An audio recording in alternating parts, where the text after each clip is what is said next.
Welcome to Season 2 of Assessment in Focus, the podcast from Inspira, where we invite our guests to share their insights on assessment, transformation, innovation, and enhancement. My name's Ishan Kolhatkar, and I am the Global Client Evangelist here at Inspira. And on this episode, we have something different. I have the largest number of guests on a podcast episode to date, and that's for a reason. The group that you're going to hear from started something called Connecting Legal Education, a community for legal educators online. And before we get to the assessment topics, I want to give them the opportunity to tell you what CLE is and why they created it. So, joining me on this episode, we have Lydia Bleasdell, who's a Professor of Legal Education at the University of Leeds and Director of the School of Law's Centre for Innovation and Research in Criminological and Legal Education. She incorporates her research into law student belonging, well-being, and identities into her teaching through the Prime module, and also teaches criminal law. Next up, we have Dr. Verona Ní Drisceoil, who is a reader in legal education at the University of Sussex and a senior fellow of the HEA. She is assessment policy lead at Sussex Law School and has recently co-published a book with Edward Elgar on how to embed authenticity in legal assessment, responding to generative AI. We also have Arwyn Joyce, who's a lecturer in law at the University of Leicester, a senior fellow of the HEA, and a University Distinguished Teaching Fellow. Her research interests include low-wage labour migration, labour law, and legal education, and she is a non-practicing member of the New York Bar. And finally, Professor Michael Doherty, who is a Professor of Legal Design at Lancaster University Law School and Director of Undergraduate Education for the Faculty of Arts, Humanities and Social Science. He teaches human rights and legal innovation and researches design approaches to law and to legal education. To all of my guests, welcome. Thank you very much for joining me. And I'm going to start with the very first question, which is, what is connecting legal education? Thanks, Ish. I think I'll take this one. I'm going to give you a 2-part answer rather than a 5 or 10-part answer. You'll be pleased to hear. In concrete terms, we're an online legal education community that formed about 6 years ago. And we've grown from around about 20 participants in our first session to almost 450 members now. So we have people from a majority of the law schools in the UK. We have members from 12 other countries around the world, and mainly academics, but they also come from private practice and other sorts of organizations. We are open to anyone with an interest in legal education. We're completely free. We're informal, both in our structure and in our tone. Our members tell us that we're a friendly and welcoming sort of organization. And we've held over 80 online sessions, a one-day in-person event, and some informal social meetups. So in concrete, practical terms, that's who we are. But just briefly, to give a second part to this answer, which is what we are conceptually. So we've found and we've discovered really that we are a community of practice, and the notion is developed by Etienne Wenger, which is a group of people with a common interest who come together in a process of collective learning. So we're a community that regularly interacts us to learn from each other on how to address our thing, and our thing is legal education. So just briefly, the way we structure our sessions kind of illustrates what is different about community practice than other forms of learning and knowledge exchange. So for our online sessions, which are about an hour, we have formal presentations from members of our community, which are about 20-25 minutes. So that might be on anything to do with education, including assessment. But the majority, or certainly at least half of the time, is left for a discussion and Q&A, and how these sorts of ideas might play out in our practice. So it's a situated form of learning. It's applied knowledge. It's a sharing of tacit knowledge. I've seen communities of practice described as a form of vicarious experiential learning, and I think that's true of us. that we learn from each other.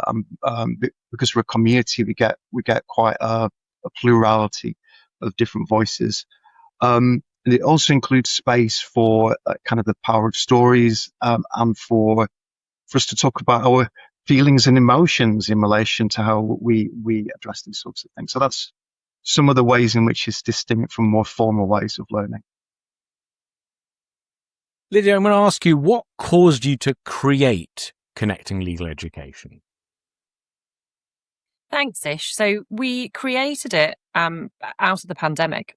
So at the point when the very first lockdown happened within the UK in March, there were a couple of us who were having an online conversation on Twitter about concerns that we shared around who was obviously going to be impacted from a professional perspective in terms of things like conferences being cancelled.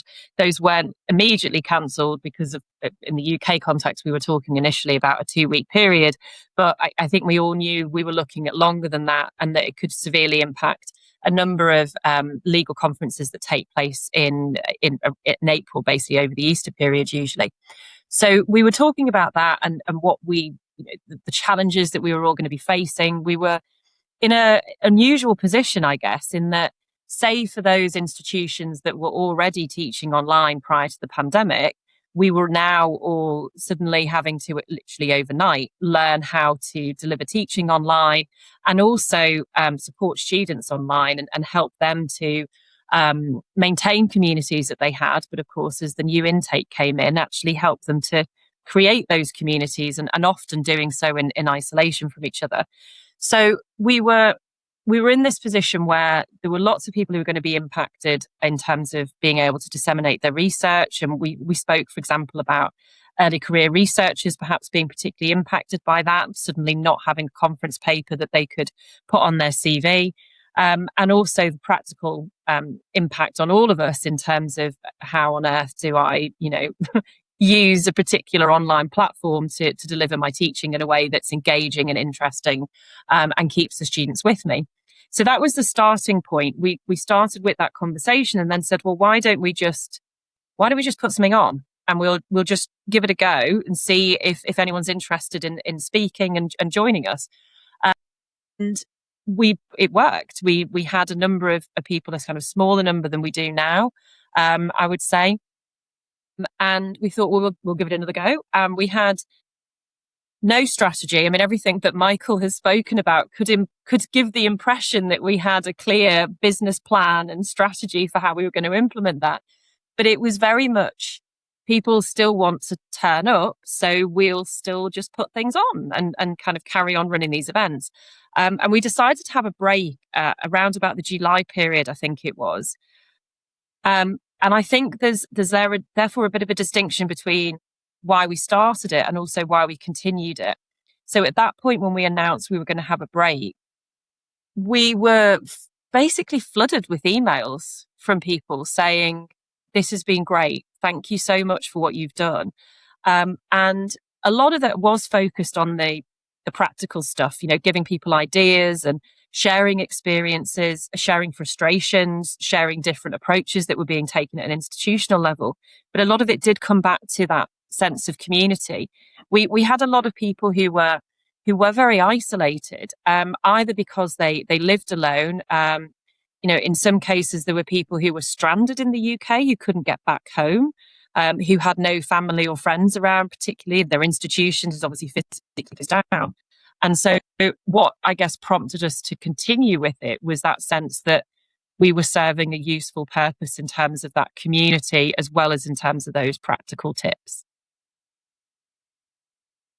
That idea of having a community is something that we hear all the time from people. And when people consider how one another interact and the fact that we may see one another in person less often, but we have communities that we've created online through friends, it's almost a natural extension that happens through the kind of work that you do. So it's really interesting to hear that that's what people wanted and how much they wanted it. Verona, when it comes to the sorts of topics that are discussed at these meetings, I should say I've been to some of them, so I know how varied they are. Perhaps you could tell the audience what kind of things do get discussed. What are the sort of topics that are on the agenda at the CLE meetings?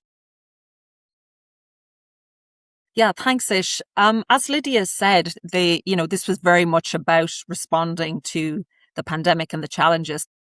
As Lydia said, the early sessions were very much trying to understand how to teach online. None of us, let's be honest, had an absolute clue. Now, you might still say that we're struggling with that.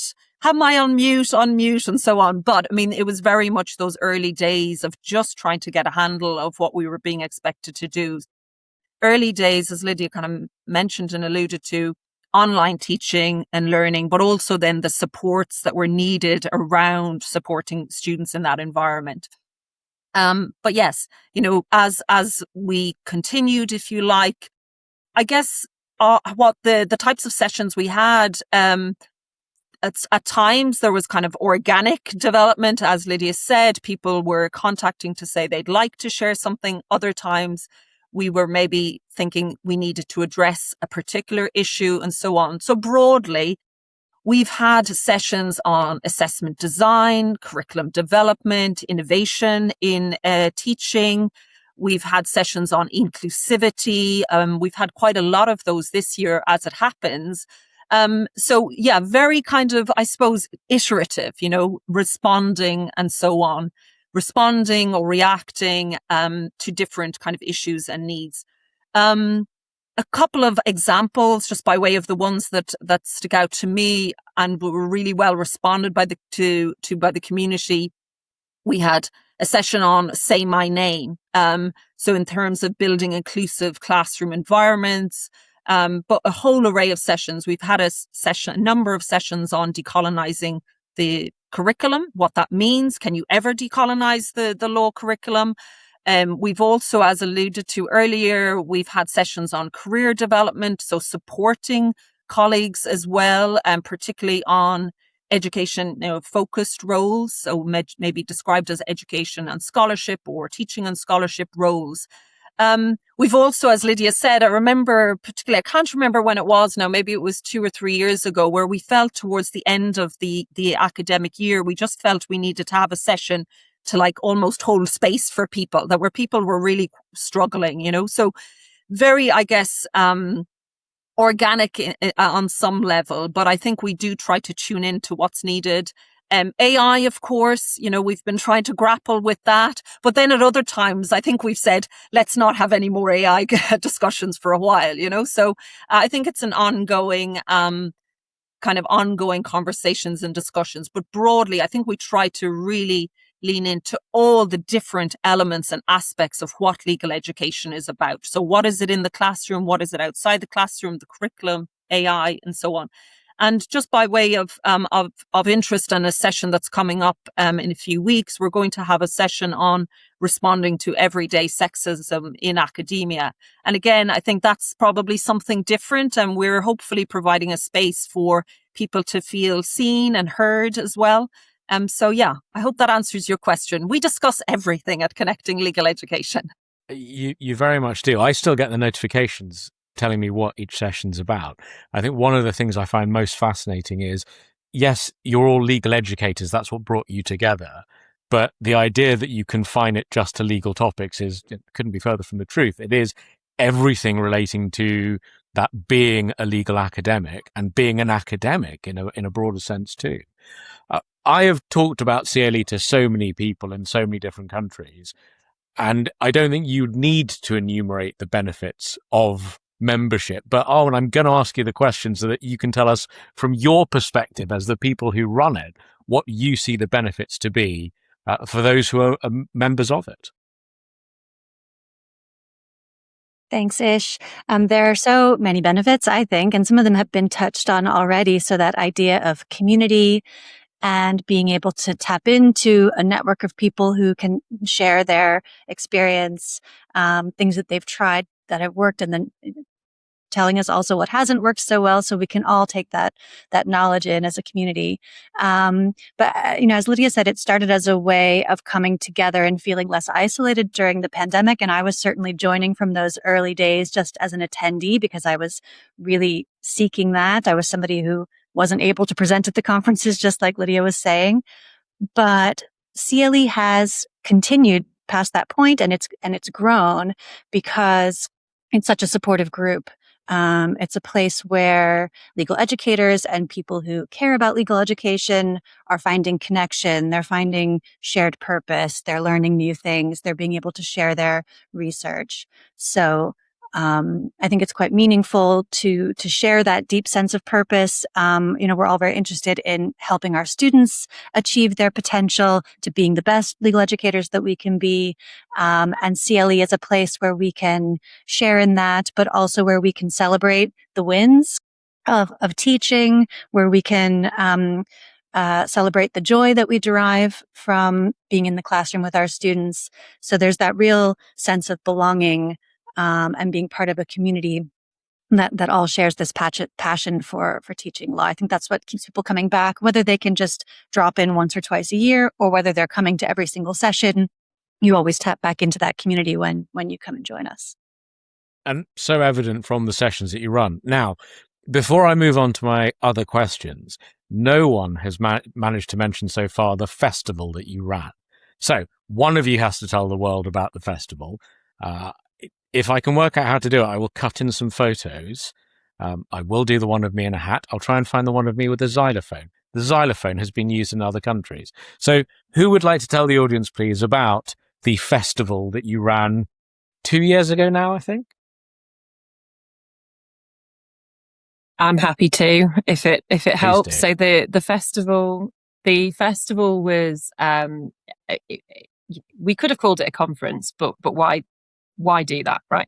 We decided that we were doing a conference, but with a difference. So festival might make it sound frivolous, as if there were no serious points being made and so on and so forth. And Ish, we were able to, and you very kindly agreed to be the host for so much of the event. So you saw lots and lots of the papers. And I'd hope you'd agree that there was a lot of really, strong, serious research, pedagogic research underpinning the work that was presented to us.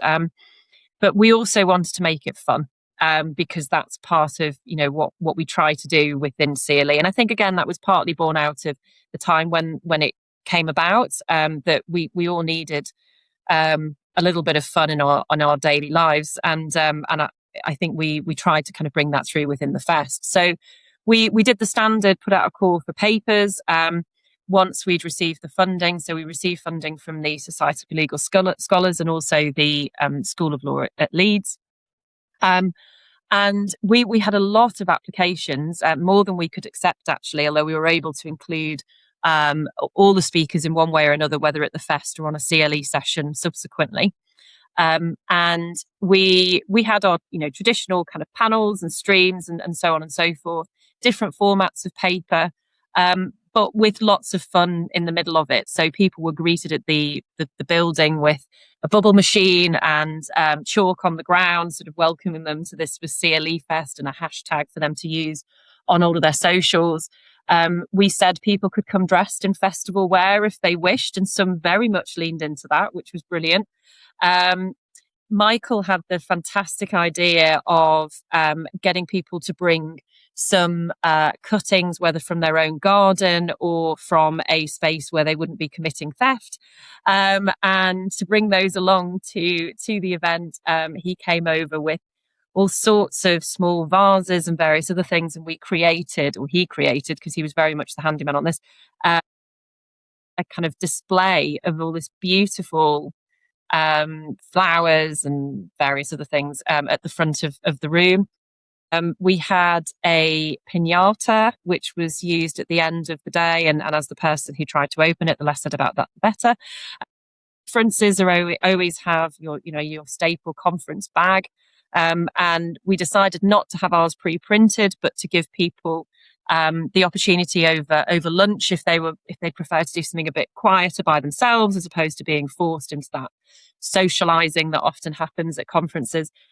They could just paint their own tote bag with a CLE Fest design. And then we had a silent disco at the end of the event as well. So very much kind of learned a lot from each other through the presentations, through those papers, but also lots of fun in the mix. It was a lot of fun. And I do agree, there was lots of serious topics discussed.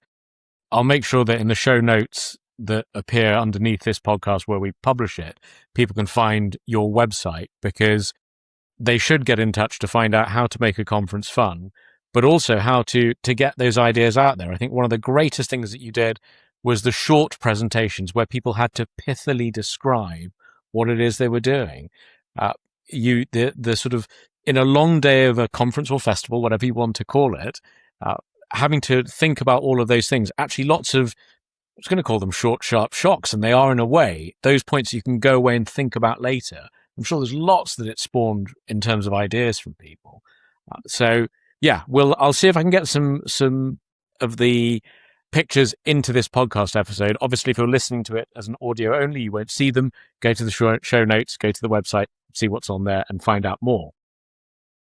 In this podcast, I generally talk to people about learning, teaching, and assessment with a focus on assessment. So I feel that with a group of educators, definitely should be doing that. And for this season, I am asking questions that do have a lens on AI, because that's going to be here, particularly in the assessment realm, for quite a while. But also, as the academy worldwide starts to consider whether AI is potentially the thing that is going to get them to do what they've been talking about for a long time, which is redesign assessment. Is this the catalyst that will make it quicker or more of imperative to think about those broader points? My first question on this topic is to you, Michael, which is that if we were designing assessment from scratch today, what would we stop doing first? Thanks, Ish. Yeah. As you mentioned in your intro, my formal title is Professor of Legal Design, and something I've sort of discovered in the sort of latter third of my academic career, and I discovered visualization, design thinking, service design, human-centered design, and sort of fell in love with it as a way of approaching issues and problems. And one of the core concepts of design thinking is that we should be comfortable staying in the problem space for a bit longer than we otherwise would. Kind of goes against the grain of a lot of academic thinking and a lot of legal thinking, where we're supposed to be like the smart people in the room and have the answer and be confident in giving it. But in design thinking, we kind of stay in the problem space, where we kind of think creatively about what the problem is. We come up with lots of different ideas. We prototype them. We test them. We don't jump to a particular single answer, and particularly we try and capture the lived experience of the thing. So in this case, assessment from the perspective of the user. And for assessment, the user is primarily the student, but it's also the person who's the assessor and the person who's the marker. So we don't want to entirely presuppose what the problems are, but but as people involved in the system, we can make a start in identifying what some of those problems are. And there are problems around numbers that we overassess. Certainly in law, we overassess. There are problems with huge numbers. So lots of law schools now are admitting 600, 700, 800, 900 students in each cohort. And for the people involved in the front line in marking, it becomes a really numbing and alienating experience to have to deal with assessment on that scale. There are problems in relation to stress. The number of students who are reporting mental health issues and who need alternative forms of assessment. There's problems around a lack of differentiation. So many students are graduating now with the same kind of cluster of marks and the same kind of profile of marks. It's not really differentiating between different levels of performance. The problems of the repetition of modes of assessment. Students do the same type of assessment again and again. We're told there's a problem for if we take the assessment drives learning, then there's a failure to develop the sorts of skills that employers want from graduates. There are issues of how to maintain authentic and valid assessment in a time of a AI. So we really need to explore these things both structurally and also at a local level. But that might be regarded as a bit of a cop-out to say we just need to identify what the problems are. But to directly address your question as to what we should stop doing, I've just offered this as a possible answer. We need to stop conceiving of assessment as something that should be designed at a module level. With apologies to John Dunn, no module is an island entire unto itself. And the experience of, I talked about kind of identifying the lived experience, and the lived experience that we really should focus on is the experience of assessment of students, and they experience that at a program level. And mostly as educators, we experience it through the very particular lens of the 2, 3, or 4 modules that we teach on a particular program. So back in the in the good old days, there was really no consideration given to this. That each module was left with complete autonomy in relation to the modes of assessment that they used. More modern forms of curriculum design at least have this sort of rhetoric of program level design.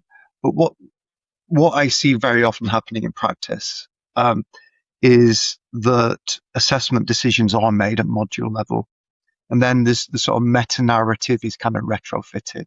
You just take what people are doing and you impose this kind of story in relation to it. There are obvious objections or problems with what I'm proposing, including that staff know their subject best, that they're the experts in how to teach it and how to assess it. This forms of a wider notion of academic freedom. But I just counter that and say that freedoms can be exercised collectively. That program teams rather than sort of top-down management who should be collectively exercising this freedom to design their own assessment regimes.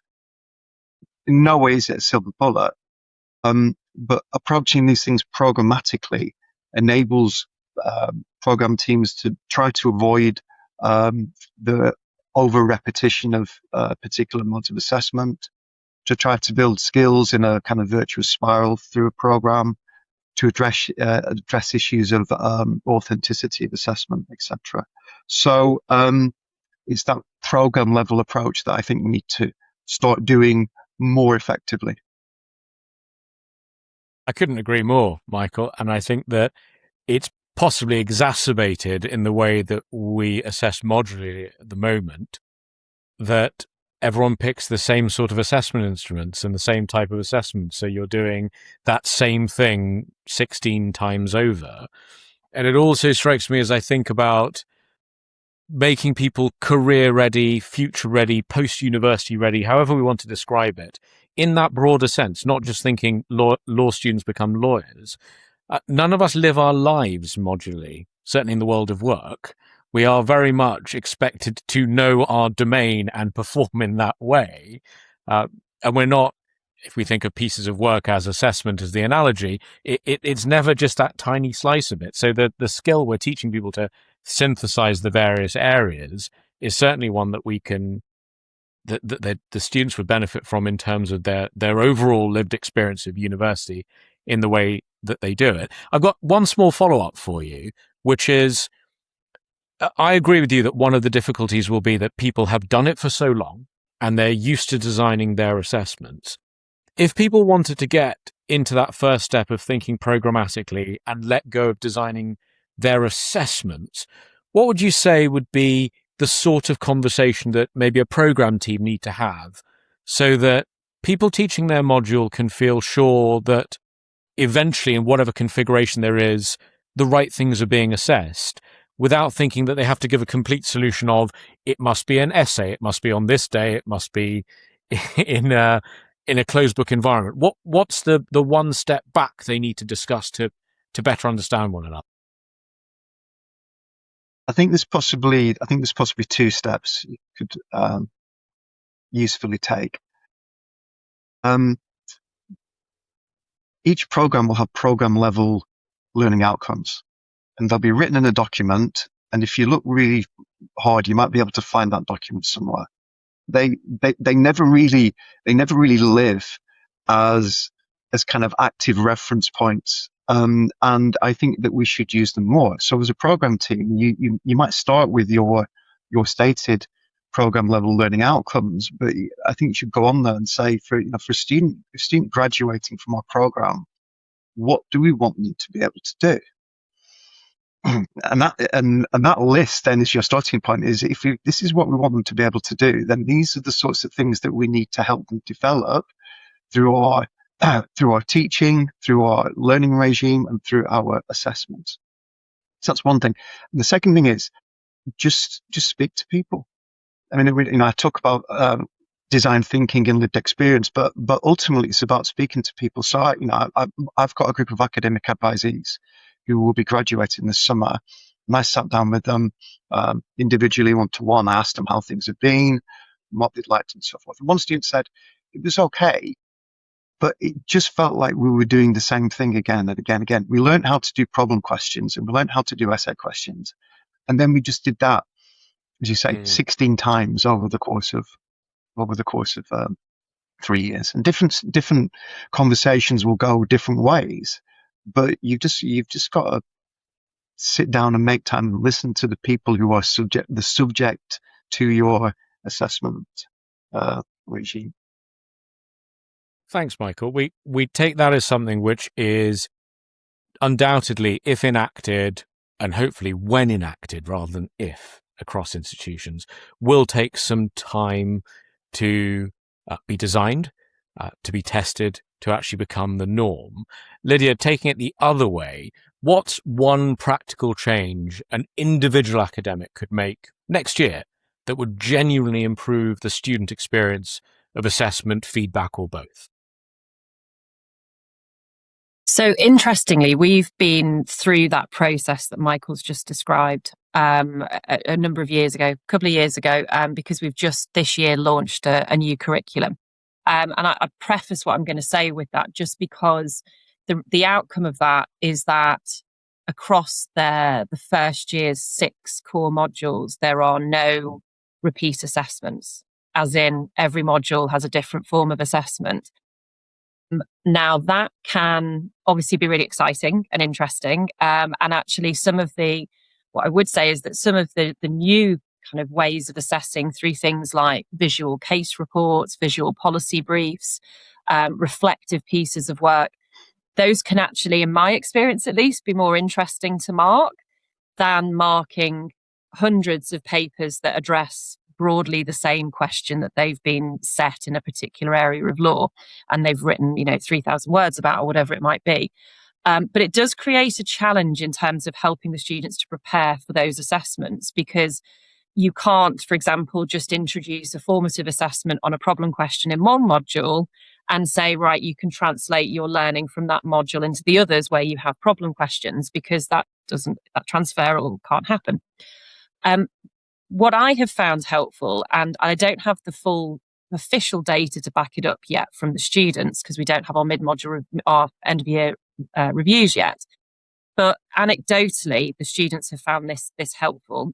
So I can describe what I did and the starting point for it.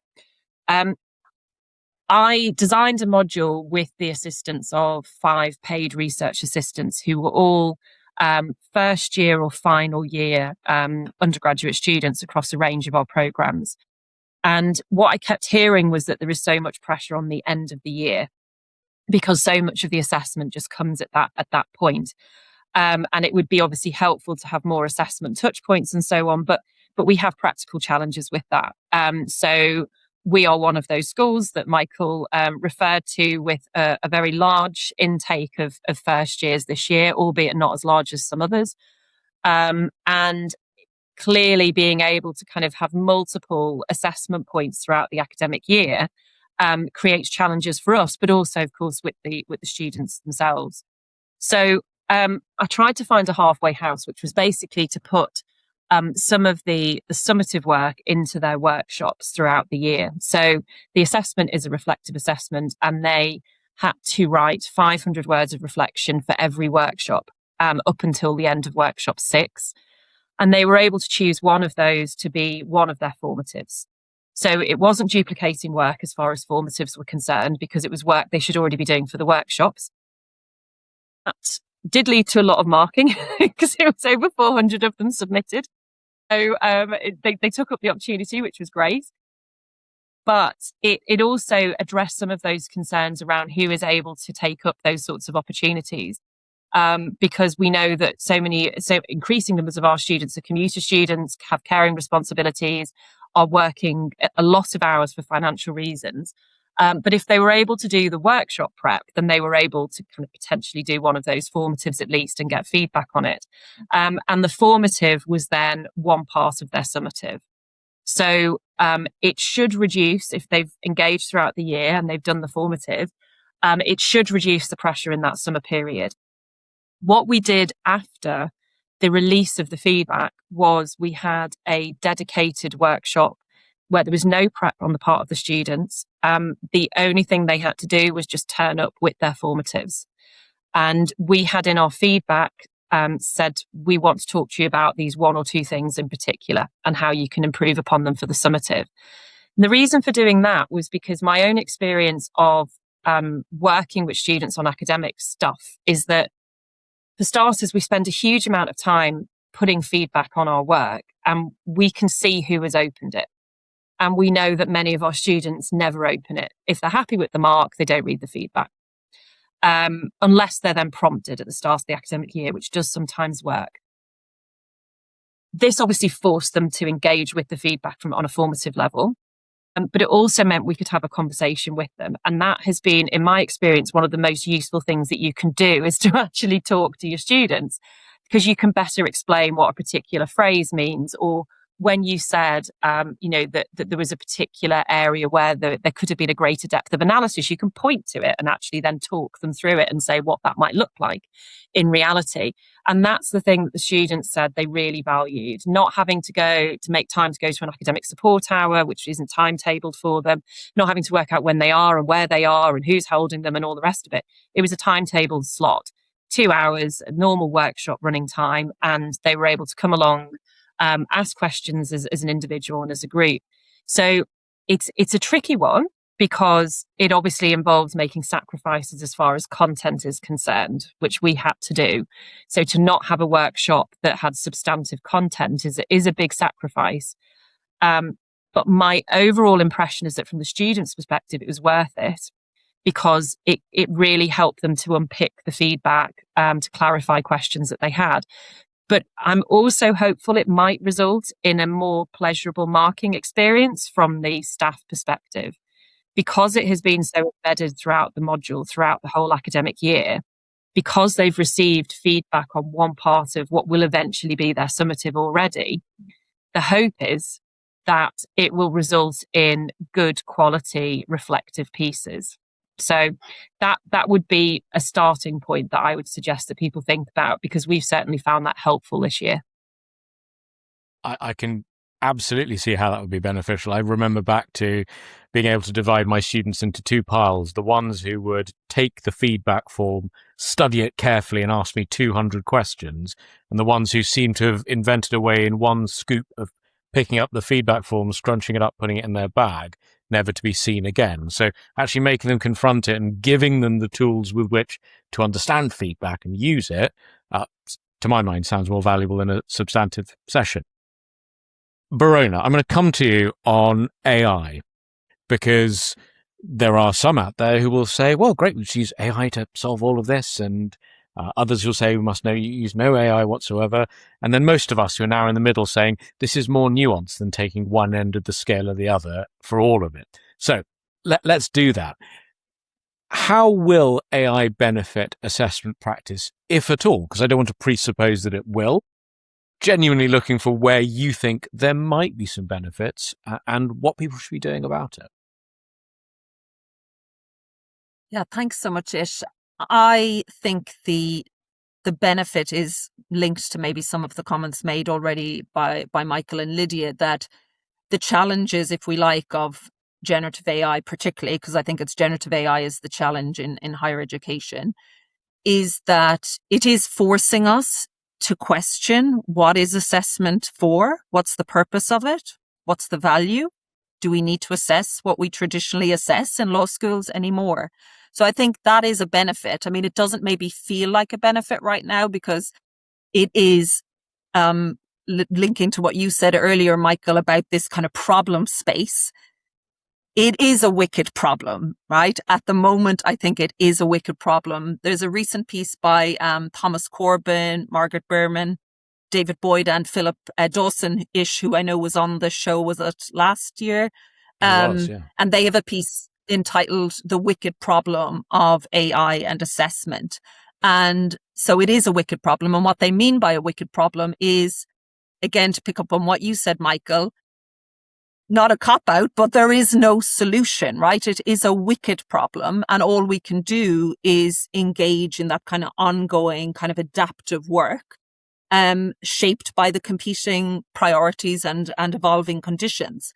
And as Michael referred to, I think in the law school, higher education space, there are a range of those things that we're trying to respond to. Lydia, you mentioned the student numbers. Other law schools have less numbers. So we're trying to respond in that space. So I think I would like to say to any of the listeners, we should also give ourselves a little bit of grace here and not to be hard on ourselves. I mean, I read a great piece a few months ago which said that lots of educators, including legal educators, are feeling the weight of this right now. And they're really feeling it quite personally. And I think we need to give ourselves a bit of space. So that's just my kind of first point. There is a benefit. It doesn't maybe feel like it right now. But in the short term, though, I think, Ish, I'm going to maybe come back to some of the challenges because I think there are real challenges. I very much agree what Michael said about the program level approaches.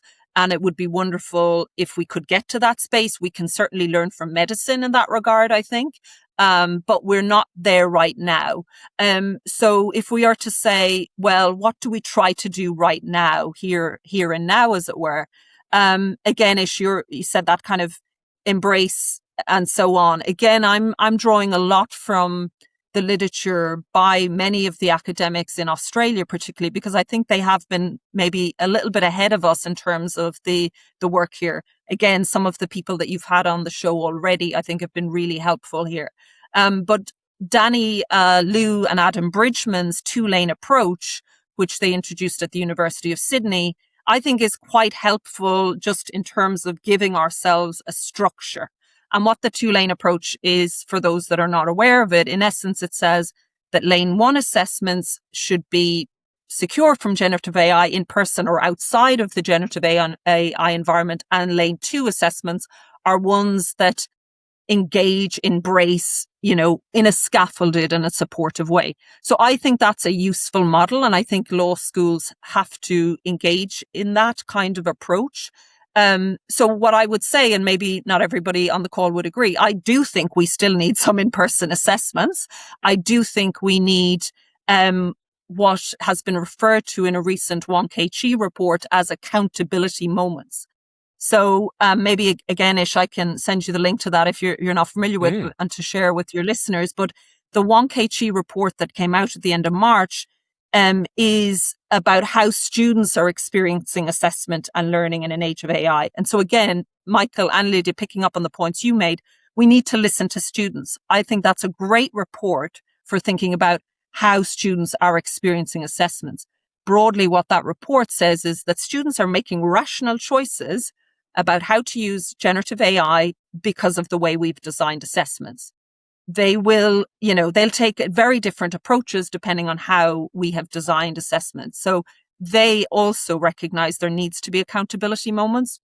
So I think that we do have to have some accountability moments.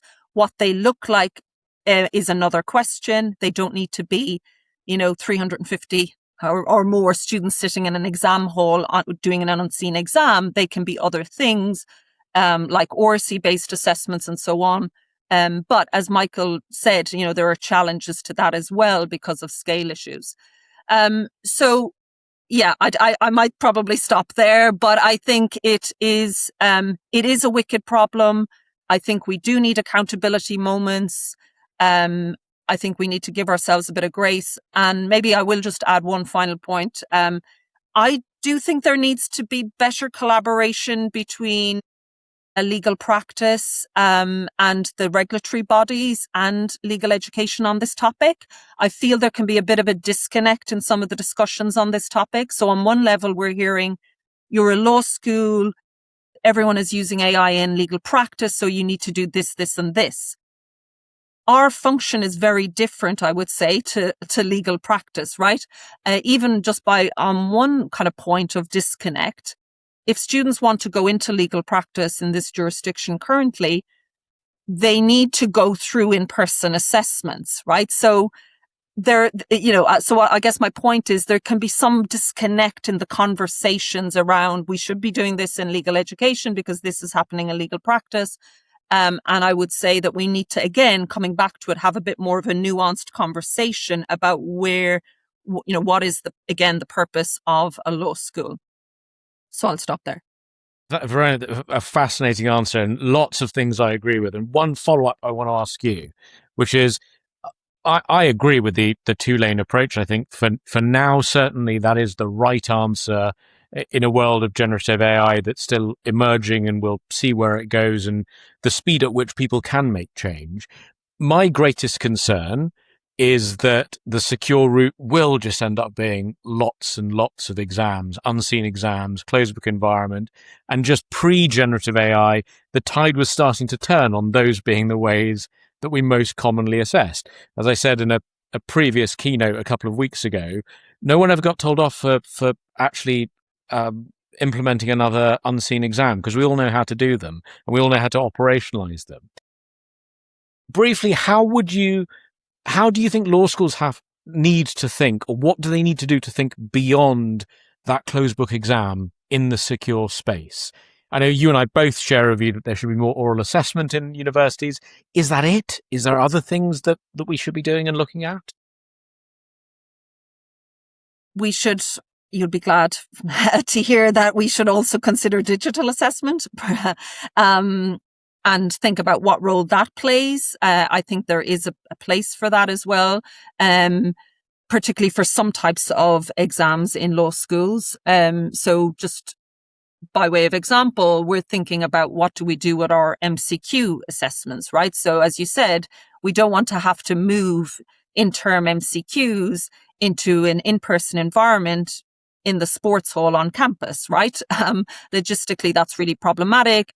But would digital assessment, so a lockdown browser and proctoring, would that serve some use in that context? I think it could.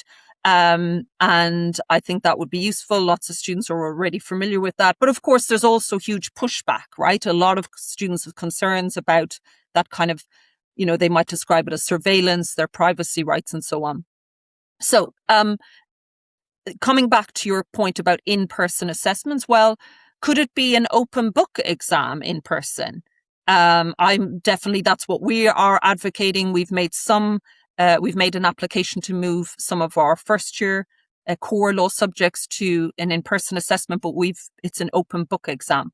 Now, again, that is going to raise a lot of difficulties and challenges because it will be pen and paper, right? Many students will struggle with that, I'm sure.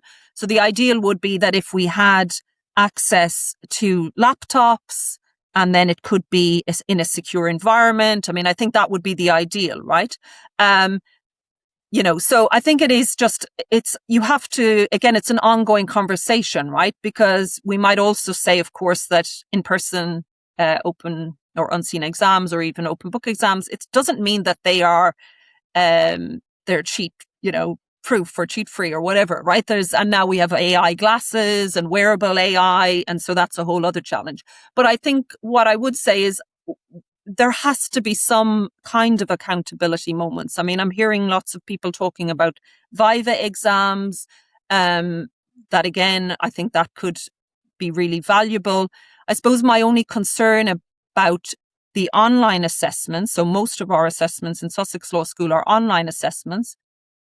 Are we able as academics, I mean, Lydia, you refer to the reflective assessment, but are we genuinely, I don't know if I am myself, but do I have the capacity and capability to design an assessment that is going to be suitable online? I would say that it is completely futile to ban generative AI on online assessments. That's what I'm kind of arriving to. And again, I don't know if everybody on the call agrees with that.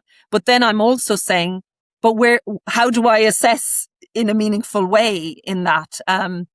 One other thing just to mention, and again, might be of interest to listeners, is thinking about, well, is our marking criteria? Like what is an effective marking criteria for an online assessment? Do we need to change the grade boundaries for our online assessments now, where we say students can use generative AI? So I think it is a real challenge. So sorry if I'm not giving the most definite or coherent responses. All I think we can do is just continually question, challenge, probe, and as Michael said, listen to our students. I think they have a fair idea of what a suitable assessment is, genuinely. Definitely coherent, and they can't be definitive. I don't think we're at a stage where anyone could be definitive about any of this, because it is so different. And it's just in listening to your answer there, I think there is a question of what we consider online versus digital. If you do something digitally, does that mean you have to have access to everything? It's looking to the awarding bodies out there who've been using multiple choice questions with large item banks or randomization or automatic test construction as their way of designing around the problem, rather than necessarily using a lockdown browser or using proctoring. Depending on when you're listening to this podcast, we recorded it at the end of April 2026. In the summer of 2026, which is either going to happen or has happened, depending on when you're listening to this, I'm writing a white paper on how we can design integrity into assessments, which is more than just the tools we've got, but also what can we use in the digital space to do this. But Verona, that has been a really, really interesting look at what exists in the AI space, where I agree there is definitely not definitive answers today, but those conversations and looking at those factors is super important. We are now out of time, so I'm going to do my traditional thing, which is ask people to plug things that they've been doing, because you all very kindly decided to come onto the podcast, which I'm very, very grateful. I'm going to start with you, Verona, because you've recently written a book. Tell us a bit more about it briefly, please, and we'll put the details into the notes. Yeah, thank you, Ish. So I've recently published a book. Don't know if this will come up in the video, but with colleagues at Sussex Law School. So Joe Wilson and Jeanette Ashton, give them a shout out. So it's a book entitled How to Embed Authenticity in Legal Assessments, and the wonderful Michael Doherty also contributed to it as well, responding to generative AI. So yeah, if you're interested in that, Edward Elgar, check it out. Chapter 1 is open access and free to anybody to have a look. Perfect. I now assume we have to call him wonderful Michael Doherty from now on. Good. Lydia, you recently wrote a book, I know as well. Tell us a little bit more about it. If you have one to hand, hold it up to the camera. That's now the thing, apparently. I do, and it's in blue, which those of you who know my football allegiances will know why I deliberately chose that one and rejected other colours. So this is a book that I edited called How to Offer Effective Wellbeing Support to Law Students. Again, published by Edward Elgar, whole collection, which doesn't just focus on what we might think of as traditional wellbeing support, but thinking about inclusivity in classrooms, in assessments, in communication with students, and so on, with a whole range of fabulous contributors. So including Verona, in fact. So there you go. Michael, I know you've written a book too.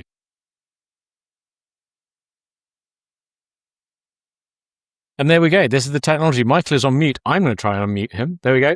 Michael, you were on mute, so you can now tell us. It works. Yes. So this is. So I mentioned that I'm a professor of legal design, which is a term that perplexes most people, including most lawyers. Here's a book that I co-edited with some of the great people in the field. That came out about 4 years ago, and that's on Edward Elgar. But this is probably the one that I can get it up on the screen. It's coming up backwards. So it's called Transforming Higher Education with Human-Centered Design, which is perhaps a slightly hubristic title. But it's a book that I'm really, really proud of. because we've got chapters not just from academics, but from a range of people who are involved in designing the experience of students in higher education. Some people in lots of sort of back office functions in relation to data, from library services, etc. So it's looking at the in a holistic way as to how we can really understand the experience of our students in higher education and do something constructive about it. And that's published with Routledge, and it's come out about 2 years ago. I have no books to plug because I've not finished colouring all of mine in, but one day that may happen, so I'll be able to do it on a podcast. Arwyn, if people want to join CLE, how do they do it? Great question. They can go to our website, which is connectinglegaleducation.org, and find details there. We also have a LinkedIn page that they might find, and we announce upcoming hangouts there. And you can message us on that LinkedIn page as well, and we'll let you know how to join our team space. They absolutely should. If you're a legal educator, go and get involved. You'll absolutely love it. Well, thank you very much, everyone, for joining me today and for the discussion and the great insights. I know that when people listen to episodes of this podcast, they often contact us. They quite often contact the guests on the podcast too. So you may well get a LinkedIn request or messages to you for people who want to connect. But I'm really, really grateful for you sharing your insights with us and making them available to a really broad audience. I also want to thank our listeners. If you found this useful, please like, subscribe, and share via your preferred podcast platform. And if you've got a moment to leave a review, then that is always welcome. As I said, all the stuff that we talked about will be in the show notes underneath. Please take a look there at links and details. And if you didn't get to see the book cover because you're listening to this as an audio only, you can log on and see what it looks like. But that's all for this time. Assessment in Focus is brought to you by Inspira, providing flexible assessment with integrity. I've been Ishan Kolhatkar, and I will see you on the next episode.